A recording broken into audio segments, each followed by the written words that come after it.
اور اسی طرح جب ہم نے لوط کو پیغمبر بنا کر بھیجا تو اس وقت انہوں نے اپنی قوم سے کہا کہ تم ایسی بے حیائی کا کام کیوں کرتے ہو کہ تم سے پہلے اہل عالم میں سے کسی نے اس طرح کا کام نہیں کیا، یعنی خواہش نفسانی پورا کرنے کے لیے عورتوں کو چھوڑ کر مردوں کے پاس آتے ہو۔ حقیقت یہ ہے کہ تم لوگ حد سے نکل جانے والے ہو۔ اور ان لوگوں سے اس کا جواب کچھ نہ بن پڑا، اور بولے تو یہ بولے کہ ان لوگوں یعنی لوط اور اس کے گھر والوں کو اپنے گاؤں سے نکال دو کہ یہ لوگ پاک بننا چاہتے ہیں۔ تو ہم نے ان کو اور ان کے گھر والوں کو بچا لیا، مگر ان کی بیوی نہ بچی کہ وہ پیچھے رہنے والوں میں ہو گئی، اور ہم نے ان پر پتھروں کی بارش برسائی، سو دیکھ لو کہ گناہگاروں کا کیسا انجام ہوا۔ بسم اللہ الرحمن الرحیم۔ دنیا میں بحر مردار کے نام سے پانی کا ایک ایسا حصہ بھی پایا جاتا ہے جس میں کوئی بھی آبی جاندار یعنی مچھلی، مینڈک وغیرہ زندہ نہیں رہ سکتا۔ اس کے مغرب میں اسرائیل اور مشرق میں اردن واقع ہے۔ ناظرین گرامی، اس بحر لوط اور سی سالٹ بھی کہا جاتا ہے اور مدائن ساحل کے قریب ہے۔ اس کا پانی ایسا بدبودار ہے کہ کوئی بھی انسان اس کے پاس کچھ منٹ کے لیے کھڑا بھی نہیں ہو پاتا۔ اس کے آس پاس کے بنجر اور صحرائی زمین ہے جہاں زندگی کا کوئی نام و نشان ہی نہیں۔ سائنسدان اور ماہرین کا خیال ہے کہ یہ ایسی زمین ہے جہاں رہتی دنیا تک کے لیے کوئی انسان کبھی آباد نہیں ہو سکتا۔ قرآن میں ارشاد باری تعالیٰ ہے کہ ہم نے اسی بستی کو صحرا عبرتناک نشانی بنا دیا ان لوگوں کے لیے جو عقل رکھتے ہیں۔ ناظرین گرامی، یہ بستی اور یہ علاقہ کبھی دنیا بھر کی سرگرمیوں کا گہوارہ ہوا کرتا تھا۔ جی ہاں، اس بستی کا نام سدوم تھا جو ایک سرسبز اور شاداب علاقہ تھا۔ ہر طرح کی سبزی اور پھل وہاں پیدا ہوتے تھے۔ طرح طرح کی میوہ جات اور ہر قسم کا اناج شہر سدوم میں پیدا ہوتا تھا۔ جدید قسم کا نہری نظام اور چشموں سے یہ بستی بھری پڑی تھی۔ یہی وجہ تھی کہ دوسرے شہروں اور قریبی بستیوں سے لوگ سدوم سیر تفریح اور کھانے پینے اور مہمان بن کر سدوم آتے۔ شروع میں سدوم کے لوگوں نے مہمانوں کو خوش آمدید کہا اور ہر طرح سے ان کی خدمت کی، لیکن پھر آہستہ آہستہ یہ دن بھی آیا کہ قوم سدوم ان مہمانوں سے تنگ آنے لگی اور سارے لوگ سوچنے لگے کہ کیسے ان مہمانوں کو اپنی بستی میں آنے سے روکا جائے۔ بستی والوں نے ہر قسم کا منصوبہ بنا کر دیکھ لیا، مہمان اور سیاح اس بستی کی طرف آنے سے نہ رکے۔ پھر ایک دن شیطان ان پر حملہ آور ہوتا ہے اور ایک بزرگ کی شکل میں آ کر قوم سدوم سے مخاطب ہوتا ہے کہ میں تم لوگوں کو ایک ایسی تدبیر بتا سکتا ہوں کہ جس سے تم مہمانوں سے فائدہ بھی اٹھا سکو، اور آہستہ آہستہ مہمان اس بستی کا رخ کرنے سے بھی ڈرنے لگیں گے۔ پوری قوم خوشی میں نعرے لگانے لگی۔ وہ بوڑھا کہنے لگا، کل کے دن تمہاری طرف جو بھی مہمان آئے تم لوگ اسے زبردستی اس کے ساتھ بدفعلی کرو، اور یہ بدفعلی صرف مہمان مردوں کے ساتھ تمہاری بستی کے مردوں کو کرنی ہے۔ بستی والوں کو یہ تدبیر کوئی خاص نہ لگی، لیکن پھر جب اگلے دن شیطان نے ایک نہایت خوبصورت اور نوعمر لڑکے کو اس بستی میں بھیجا، جس کو دیکھ کر قوم سدوم کے سردار اپنی شہوت پر قابو نہ رکھ سکے اور کہنے لگے کہ ہمیں یہ ہر صورت اس بوڑھے کا مشورے پر عمل کرنا چاہیے۔ قوم کے 4 سرداروں نے اس لڑکے کو باندھ کر اس سے بدفعلی کی، چنانچہ اس طرح شیطان نے قوم سدوم کو بدفعلی سکھائی۔ بس پھر اس کے بعد آہستہ آہستہ جیسے جیسے مہمان ان کی بستی میں آتے تو یہ لوگ ان کے ساتھ زبردستی بدفعلی کرتے، اور پھر یہ لوگ اس گناہ کے عادی ہو گئے۔ اب بات یہاں تک آن پہنچی کہ یہ لوگ آپس میں اپنی ہی بستی کے لوگوں کے ساتھ راز مندی سے مردوں کے ساتھ بدفعلی کرنے لگے اور عورتوں کے ساتھ، اور دوسری بستی سے آ کر کوئی مہمان آتا تو وہ لوگ اس کو اپنی محفل میں لے جاتے اور وہاں اجتماعی طور پر اس سے زیادتی کرتے۔ پھر اللہ پاک نے اپنے پیارے پیغمبر حضرت لوط علیہ السلام کو اس قوم کی رہنمائی کے لیے مبعوث فرمایا دیا۔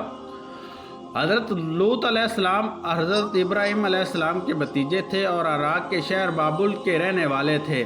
پھر اللہ پاک کے حکم کے مطابق حضرت ابراہیم نے وہاں سے ملک شام کی طرف ہجرت کی۔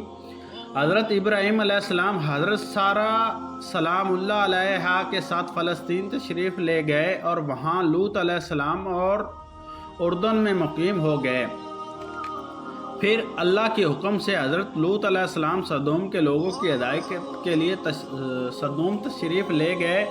ناظرین گرامی، اہم بات یہ ہے کہ مردوں سے شہوت پوری کرنا یہ ایک ایسا گناہ تھا کہ جو اس قوم سے پہلے کبھی کسی نے نہ کیا تھا۔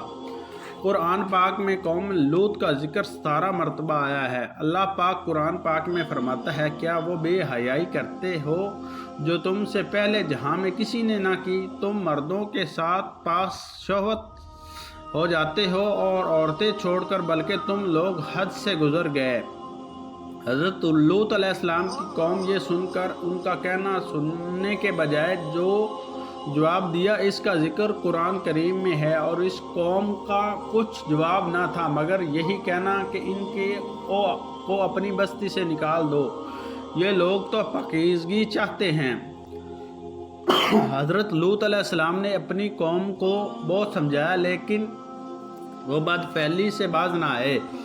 اس کا ذکر قرآن پاک میں کچھ اس طرح ہے۔ حضرت لوط نے کہا، تم کیوں نہیں ڈرتے؟ میں تمہارا امانت دار پیغمبر ہوں، تو اللہ سے ڈرو اور میرا کہنا مانو، اور میں تم سے اس کا کام کے بدلہ نہیں مانگتا، میرا بدلہ اللہ رب العالمین کے ذمے ہے۔ کیا تم اہل علم میں سے لڑکیوں پر مائل ہوتے ہو اور تمہارے پروردگار نے جو تمہارے لیے تمہاری بیویاں پیدا کی ہیں ان کو چھوڑ دیتے ہو؟ حقیقت یہ ہے کہ تم حد سے نکل جانے والے ہو۔ حضرت لوط مایوس ہونے کے بجائے قوم کو راہ راست پر لانے کی جدوجہد میں مصروف ہے، لیکن قوم میں گناہ بڑھتا گیا۔ ایک دن ایسا آیا کہ قوم خود حضرت لوط علیہ السلام سے کہنے لگی کہ اگر تم سچے ہو تو اپنے رب سے کہو کہ ہم پر عذاب بھیج دے، کیونکہ ہم تو اس کام سے باز نہ آئیں گے۔ پھر اس کے بعد 3 فرشتے اللہ پاک نے صدوم کی بستی میں حضرت لوط علیہ السلام کی طرف انسانی شکل میں بھیجے۔ روایت میں آتا ہے کہ جب وہ فرشتے بستی کی طرف آئے تو ان کی ملاقات بستی سے باہر ہی لوط علیہ السلام کی صاحبزادی سے ہوئی۔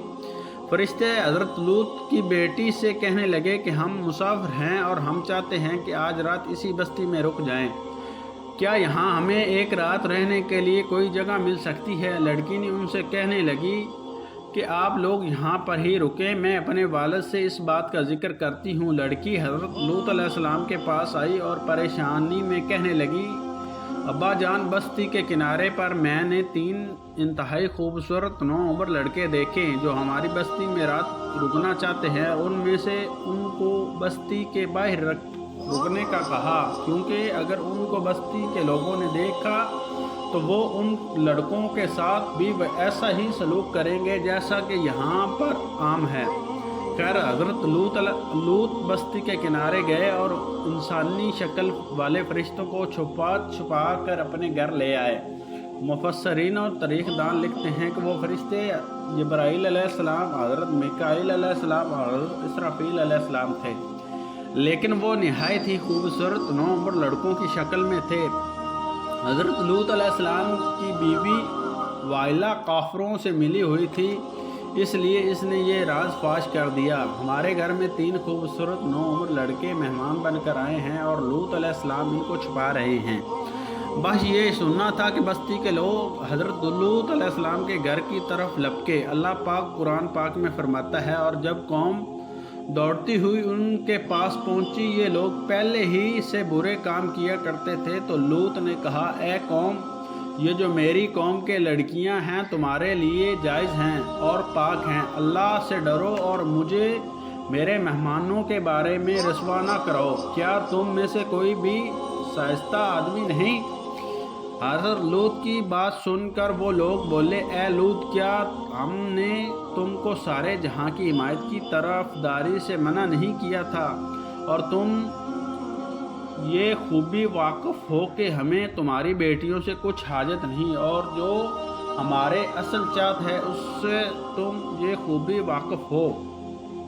قوم لوط کے اس بے شرم معنی جواب سے اندازہ لگایا جا سکتا ہے کہ وہ بدفعل میں کس حد تک مبتلا ہو چکے تھے۔ جب پوری قوم نے حضرت لوط علیہ السلام کے گھر کا گھیراؤ کر لیا تو حضرت لوط یوں فرمانے لگے، اے کاش مجھ میں تمہارے مقابلے کی طاقت ہوتی یا کسی مضبوط قلعے میں پناہ پکڑ سکتا۔ جب فرشتوں نے کہا لوط علیہ السلام کو افسردہ دیکھا تو کہنے لگے، ہم کوئی انسان نہیں بلکہ ہم فرشتے ہیں، آپ کے رب کے حکم سے اس قوم پر عذاب لے کر آئے ہیں۔ اس کے بعد فرشتے حضرت لوط علیہ السلام سے کہنے لگے کہ ہم اور آپ کی آل اولاد آج رات ہی اسی بستی کو چھوڑ کر چلے جائیں اور اپنے رب کا حکم یاد رکھیے گا۔ جب اس بستی پر عذاب نازل ہو رہا ہو اور تم لوگ اس کو چھوڑ کر جا رہے ہو تو کوئی بھی پیچھے مڑ کر مت دیکھے۔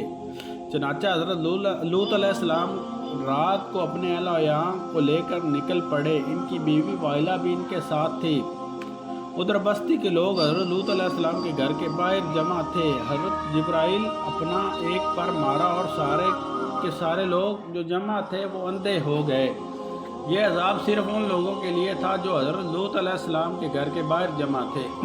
قرآن کریم میں ارشاد ہے، اور انہوں نے لوط سے ان کے مہمانوں کو لینا چاہا تو ہم نے ان کی آنکھیں اندھی کر دی۔